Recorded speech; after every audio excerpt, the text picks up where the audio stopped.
നമസ്കാരം. കൂടുതൽ തൊടുപുഴ വാർത്തകൾ. 25/3/2025 ചൊവ്വാഴ്ച തൊടുപുഴ നഗരസഭ പുതിയ ബഡ്ജറ്റ് അവതരിപ്പിച്ചു. ചെയർമാൻ സ്ഥാനത്ത് ഇല്ലാതെ വൈസ് ചെയർപേഴ്സൺ അവതരിപ്പിച്ച ഈ ബഡ്ജറ്റ് തൊടുപുഴയുടെ മുനിസിപ്പാലിറ്റിയുടെ ചരിത്രത്തിൽ ആദ്യമായിട്ടാണ്. 5 വർഷമായിട്ട് ഒരു പദ്ധതി പോലെ പൂർത്തീകരിക്കാൻ പറ്റാത്ത സ്ഥിതിയിലാണ് ഈ ബഡ്ജറ്റ് അവതരണം. 5ാമത്തെ വർഷം 3ാമത്തെ ചെയർപേഴ്സണാണ് അടുത്തതായി സ്ഥാനമേക്കാൻ പോകുന്നത്. 6 മാസം കൊണ്ട് ഒരു പദ്ധതി വരെ പൂർത്തീകരിക്കാൻ പറ്റാത്ത ഒരു ചെയർപേഴ്സണെ ഔട്ടാക്കിക്കൊണ്ടാണ് 2025 ധനകാര്യ പദ്ധതിയുടെ vice chairperson Jessy Antony budget അവതരിപ്പിച്ചത്.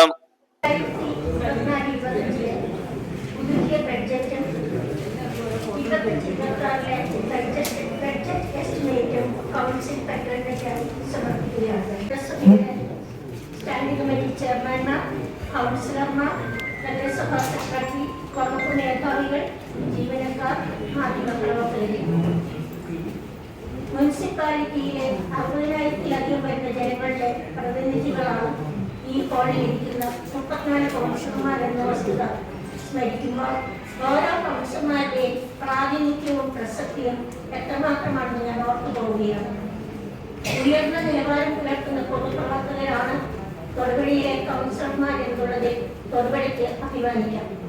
ഈ ഭരണസമിതിയുടെ ഇന്നേ വരെയുള്ള കാലം അത്രയും ചെയർമാൻ സ്ഥാനവും വൈസ് ചെയർമാൻ സ്ഥാനവും ഇടതുപക്ഷമാണ് വഹിച്ചിരുന്നതെങ്കിലും ഭരണ നിർവഹണത്തിൽ നിർണായകമായി പങ്കുവഹിക്കുന്ന 5 സ്റ്റാൻഡിംഗ് കമ്മിറ്റി ചെയർമാൻ സ്ഥാനങ്ങൾ വഹിച്ചിരുന്നത് UDFന്റെയും BJPയുടെയും പ്രതിനിധികളാണ് എന്ന വസ്തുത ഞാൻ സന്തോഷത്തോടെ സ്മരിക്കുകയാണ്.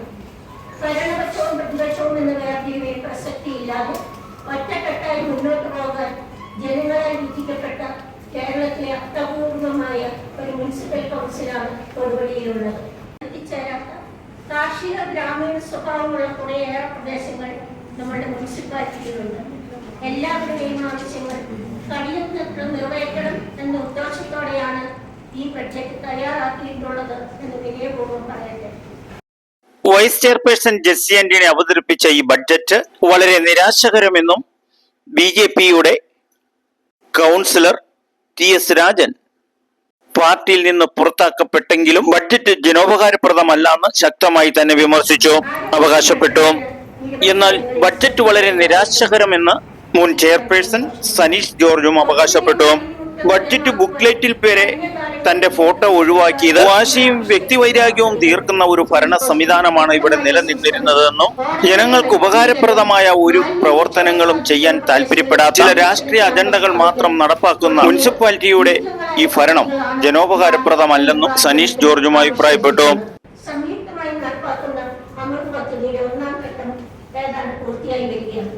1ാം ഘട്ടത്തിൽ 9.6 കോടി രൂപ മുതൽ മുടക്കിൽ 2000 കുടുംബങ്ങൾക്ക് സൗജന്യമായി കുടിവെള്ള കണക്ഷൻ നൽകുന്നതിന് അതിനാവശ്യമായ ജലം ശേഖരിക്കുന്നതിനുള്ള ടാങ്കുകൾ നിർമ്മിക്കുന്നതിനും കഴിഞ്ഞു. നിർമ്മിക്കുന്നതിനനുസരിച്ച് മുനിസിപ്പാലിറ്റിയിലെ പബ്ലിക് ടാപ്പുകൾ ഘട്ടം ഘട്ടമായി ഒഴിവാക്കാൻ കഴിയുന്നതാണ്. എന്നാൽ ഈ ബഡ്ജറ്റ് ദീർഘവീക്ഷണം ഇല്ലാത്തതും പൊതുജനങ്ങൾക്ക് വളരെ നിരാശകരമാകുന്നതാണെന്നും UDFന്റെ MA കരീം K ദീപക് വിലയിരുത്തി. അടുത്ത ശനിയാഴ്ച നടക്കുന്ന ചർച്ചയ്ക്ക് ശേഷമാണ് ബഡ്ജറ്റിന്റെ പ്രായോഗിക ഗുണനിലവാരം പറയാൻ പറ്റുകയുള്ളൂ. നാട്ടുരാജ്യ ന്യൂസിനു വേണ്ടി ക്യാമറ റിപ്പോർട്ടിംഗ് തൊടുപുഴയിൽ നിന്നും KK വിജയൻ.